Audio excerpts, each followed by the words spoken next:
that there's someone who is a clicking like me, you know,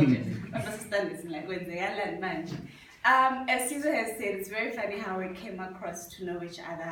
We've got friends that I went to medical school with, and who is Helena and Gut, and that's how I met Siviwe through them. And it's been interesting. He's one guy that's inspiring, as Mama Mchale has said. When he was on Destiny magazine a couple of weeks ago, I was so happy. I did not know his background story of the whole gardening boy and also Oxford, and that I saw the article. I'm like, garden boy to Oxford. I look at the picture. I'm like, Mara, this is Siviwe. Like, why hasn't you told me about this garden boy story? But it's very inspiring, and I think you guys are so fortunate to have first-hand experience with this man and remember his name. As he's saying that, Professor Tuyas, remember that name. He's one of the people in this country that are going to go down the books of history that have changed the way academia is. And just with everyone, that's part of this program, I am so happy.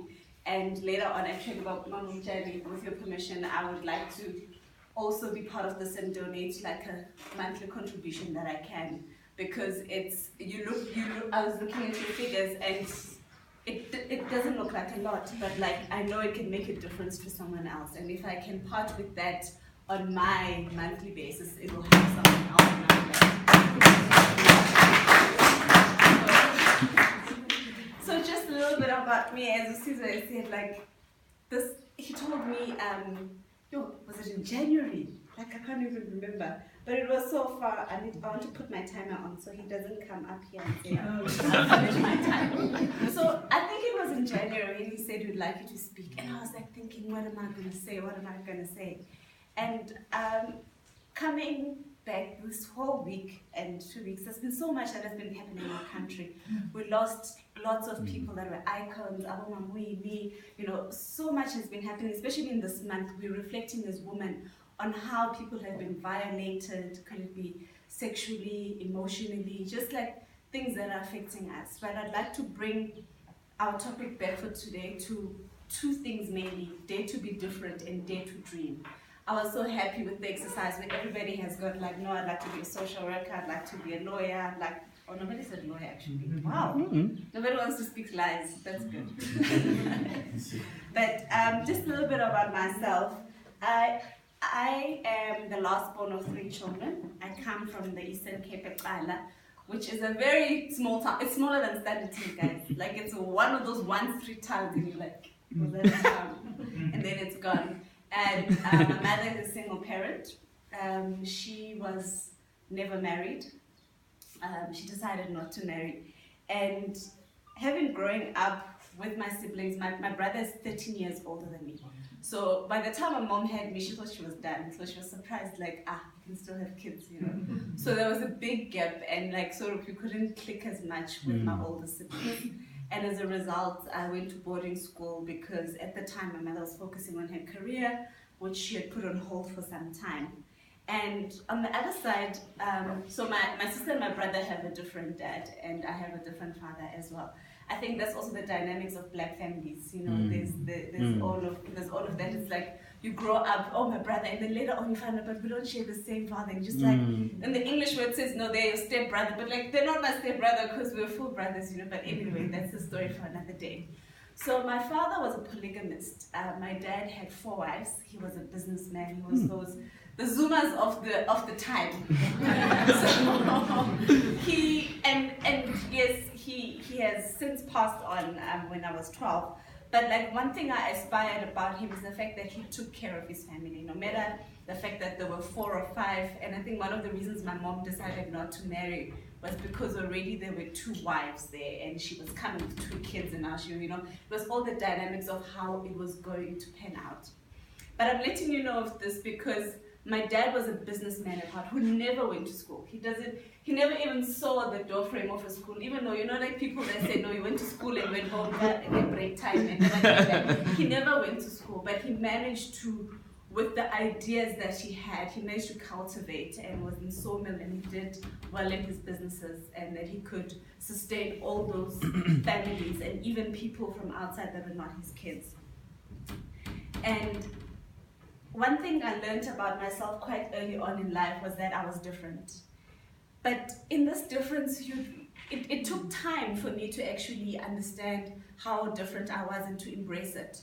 I was that kid at school who would be like, okay, who wants to rub the duster, to clear the board? I'll be volunteering and going and, to clean it off.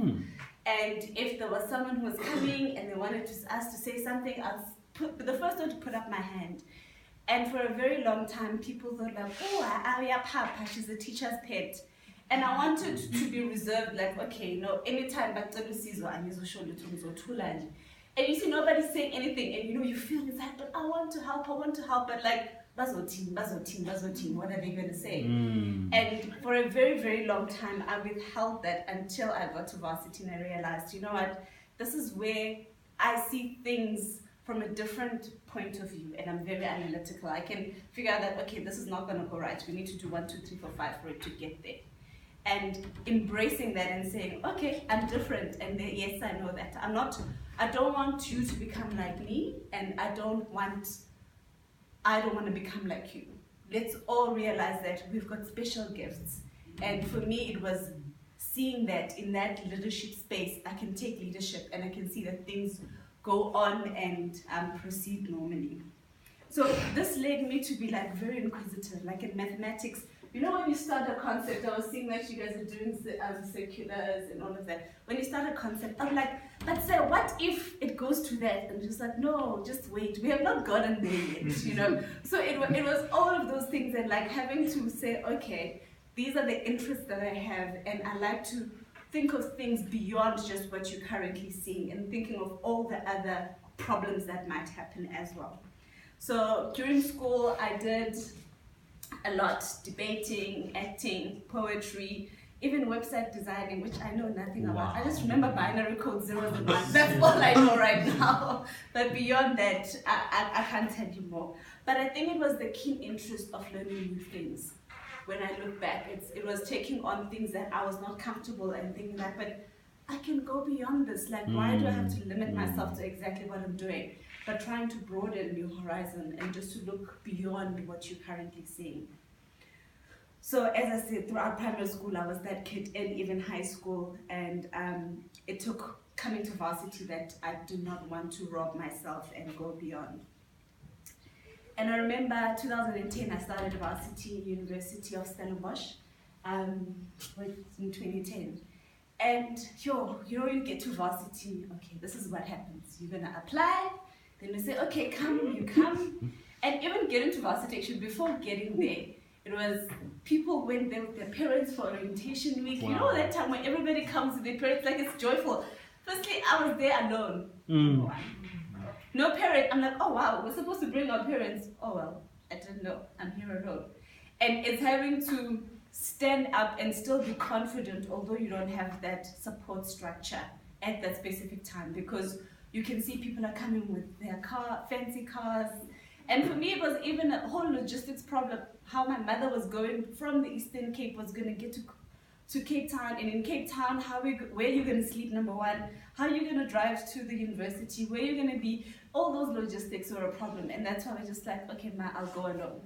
And braving it out that it's fine, I'll start this new chapter and I'll just go on.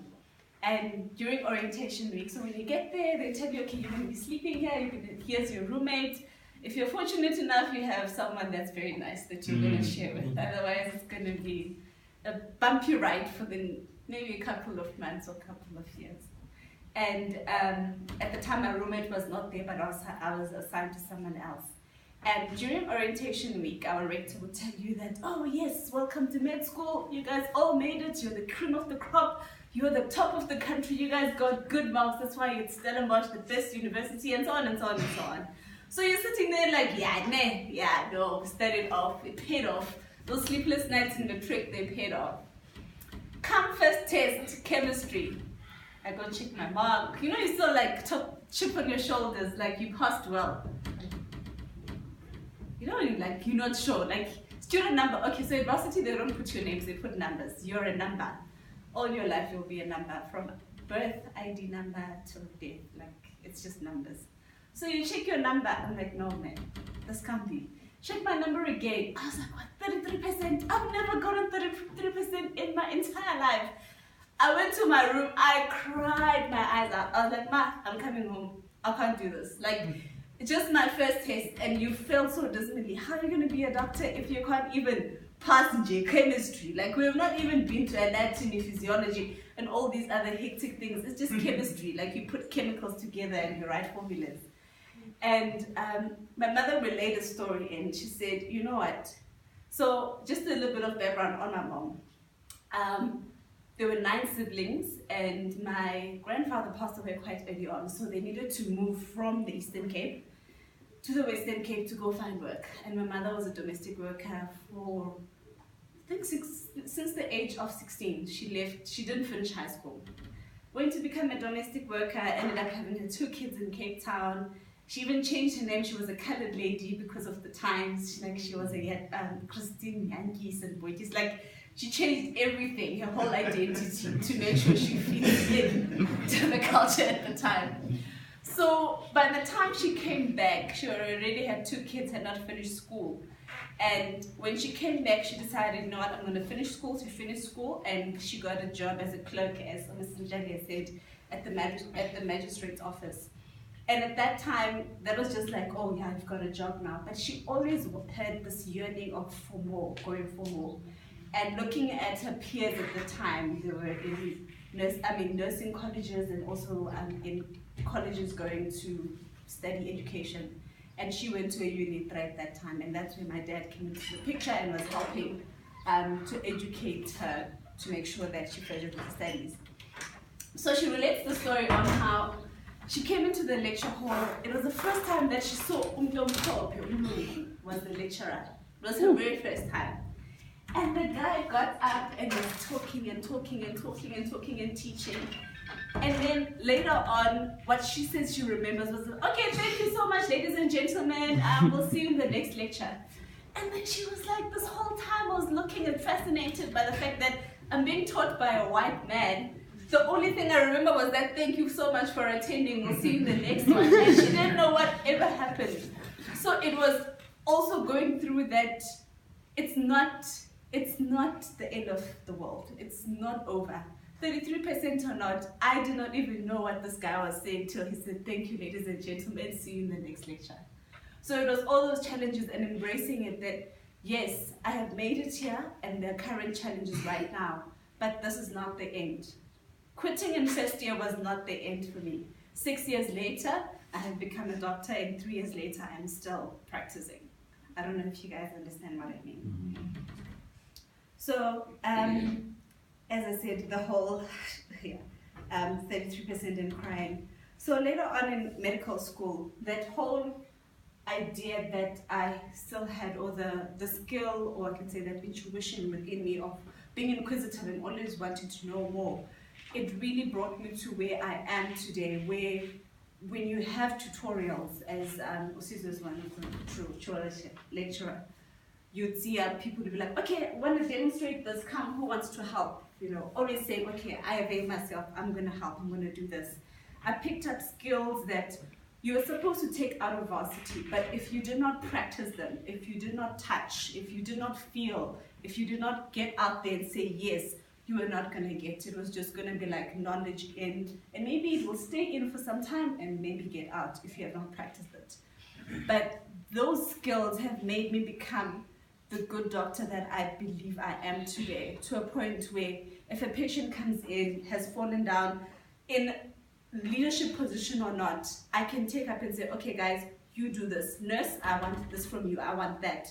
But yet you still get people that are even doctors in my profession, that are even senior than you, who don't want to take that leadership role, who don't know what to do at that situation, where you've got literally minutes to save this guy's life. And I don't want to be scaring you with all the details. But you need to make a decision there and then. What are we going to do now? What are we going to do next? Okay, we need to do this to make sure that this guy's blood circulation is well. We need to make sure that we can breathe for this guy because he can't breathe it himself. Okay, put a pipe, let's breathe for this person, you know.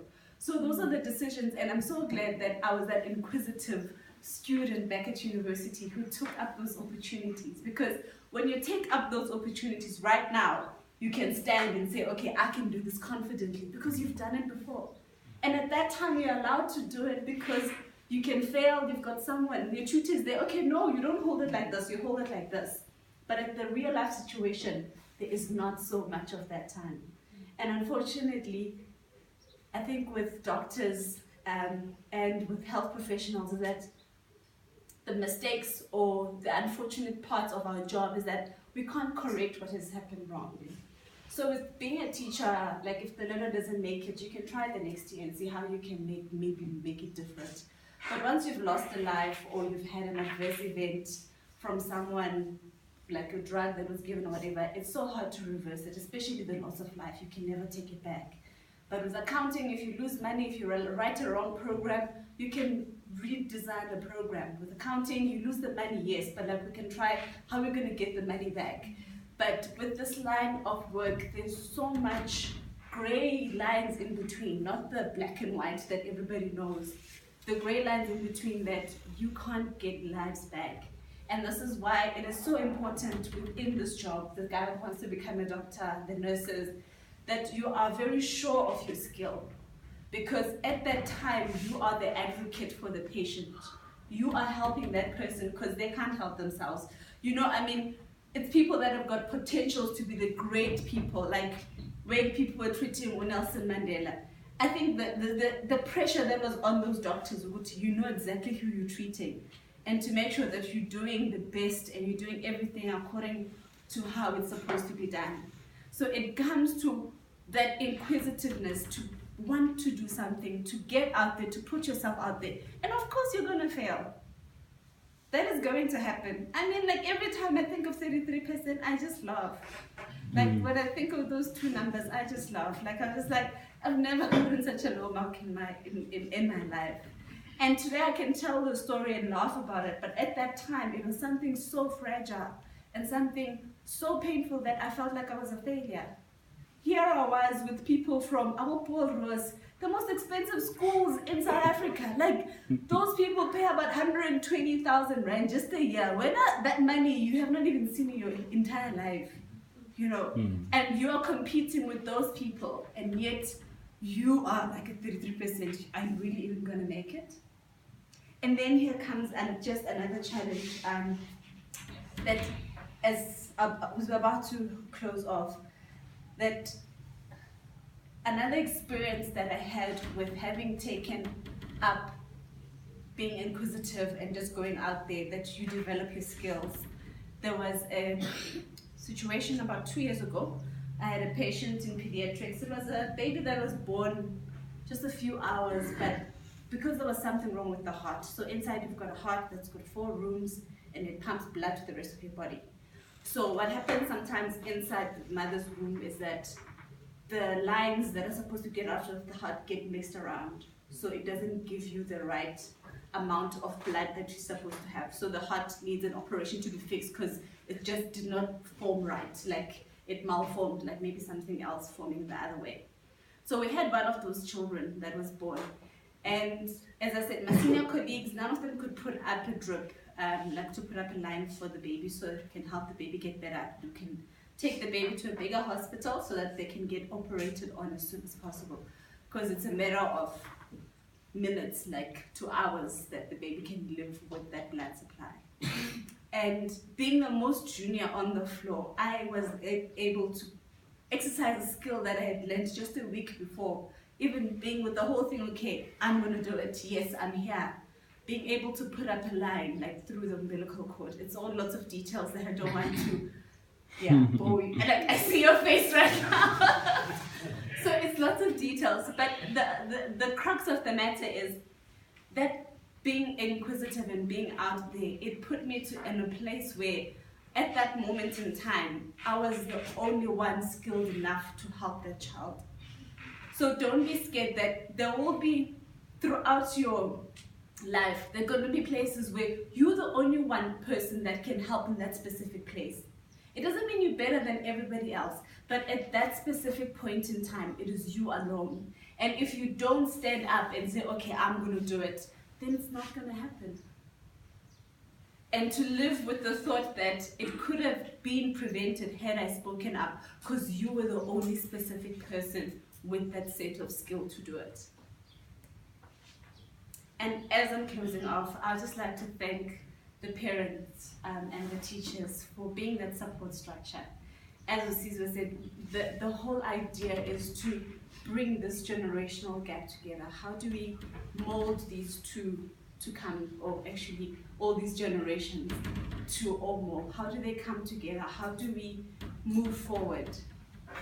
And I also would like to encourage you. All of you know exactly what you said you wanted to be, right? So when you go home, please write it down. Even if you write it down at the back of your maths book, or if you write it down somewhere, just write it down. Because what I've learned is that the moment you dream, you can achieve those dreams. The biggest problem we have in South Africa now is that people are not even dreaming. We get kids that are 16 years old and they've got like 3 children already. And it's just, and I'm not one to judge, like I can't even, I don't know what the circumstances that led to that. But the fact that the one Ovatla who drive a tractor, like that's the only, that is the dream they have. They're not even dreaming of building tractors, they just want to drive it. So my thing, if you can remember one thing from this talk today, is that please dream. Dream the most absurd of dreams. You know what, I just want to maybe walk to the moon one day, or I want to own the moon one day. Like those dreams, people are just like, what are you on? You know, you're crazy. But write those dreams down. Because I can tell you right now, Siviwe did not know that he would be at Oxford at this current time. He was a student just like everybody, but he didn't know what he was going to be in Oxford. I mean, Oxford is one of those places where like you see on TV just like, yo, yeah, ne, like those buildings. But he never dreamed that he'll be there. But it was the ambition of knowing that I want something bigger. You know, when you've got that feeling that there's something bigger to this, like to my life than just being at Holmdene and just being around Standerton, or maybe just in Mpumalanga itself and just in South Africa, like, you know, I see myself outside the borders, man. Like I see myself going places. Those are the dreams that are going to keep you going.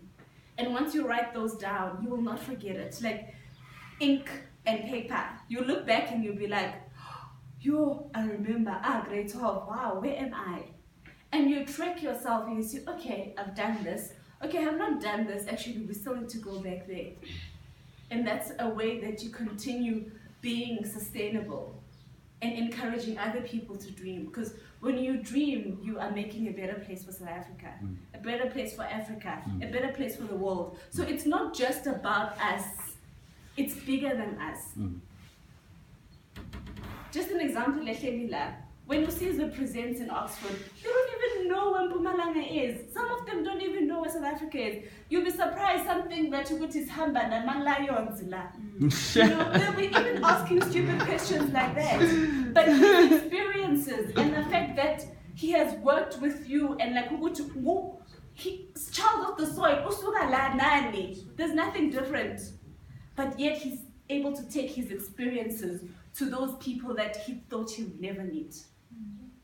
Those people that don't even know how to spell Africa, or let alone say it, or just ask like, say Zulu, or like Zulu, you know? Those people are the people that he's influencing. So please don't sell yourselves short and dream big. And today, as it is Ladies' Day and it is Ladies' Month, I'd like to encourage our women. Like we face lots of challenges, different ones. I remember at school, medical school, it was like, oh, you made it to medical school because you're black and you're female. Okay, of course you make BE quota.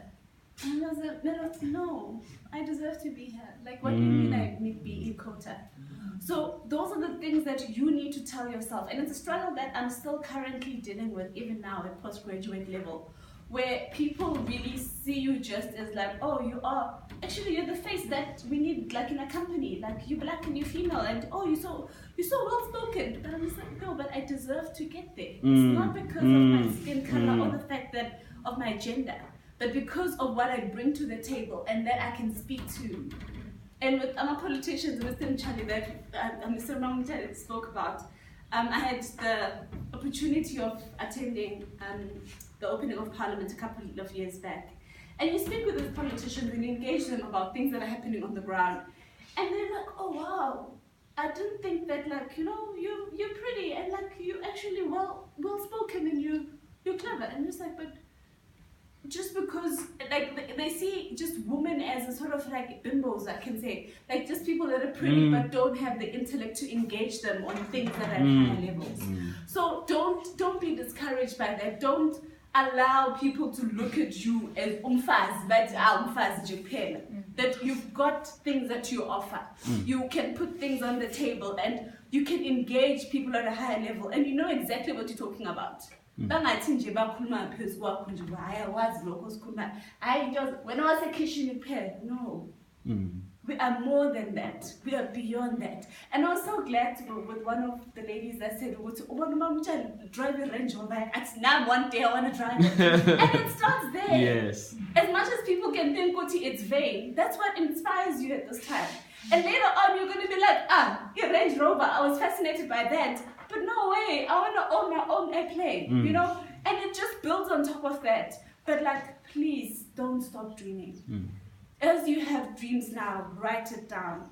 Write it down so that you don't forget it. Engrave it in your heart. So on the 9th of August 2018, I wanted to become a social worker. But today, actually, I have opened up a corporate that helps women or people to become social workers. I am no longer just, I want to become a social worker. I want to make social workers. So with those few words, I would just like to say, please continue dreaming and have the wildest dream that you can have possible. Thank you.